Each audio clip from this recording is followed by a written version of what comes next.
This is the final milestone closeout update for Pisa-Fees funded under Catalyst Fund 13. In this video, we'll be displaying all the public resources for Pisa-Fees, which is now rebranded as Fisaswap.io and admin.fisaswap.io. There'll be a short video on adding positions along with the user functionality of the main website. Hello and welcome. In this portion, I'll be briefly showcasing the web interface as part of the final milestone for Pisa-Fees. In the front page, we show all available positions, fetched from the endpoints on the backend server. Clicking on a position will reveal its details, such as the exchange rates per asset it provides. You can modify or close positions by going to the admin page by clicking on the Admin Actions button. Here, you can either update a position's exchange rates or close the position. You can create your own position by clicking on the Create Position button, which will take you to the Create Position page. Here, you can fill in the required information and simply press the Create Position button. Finally, you can click on the Use Position button, which will take you to a page where you can use the position to pay for fees and deposits in a simple transfer transaction. That concludes the brief overview of the interface. So here on the Fisaswap website, we'll see that it is divided into two sections. On the left, we have an example of how you would embed the Fisaswap component into an existing application, as well as a link to documentation where you can see more details. And on the right here, we actually have a demo where we can play around with Fisaswap and see it in action. So I'll go ahead, get started, connect my Lace wallet.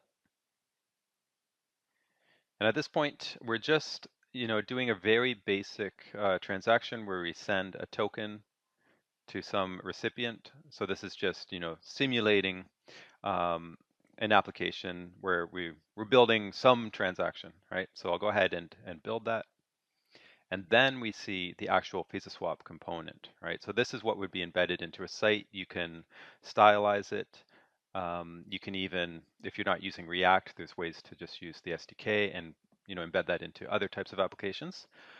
But here, this is the default, and it includes a currency selector where we can choose which of the available tokens or supported tokens that we want to pay the fees with. So in this case, I have IUSD in my wallet.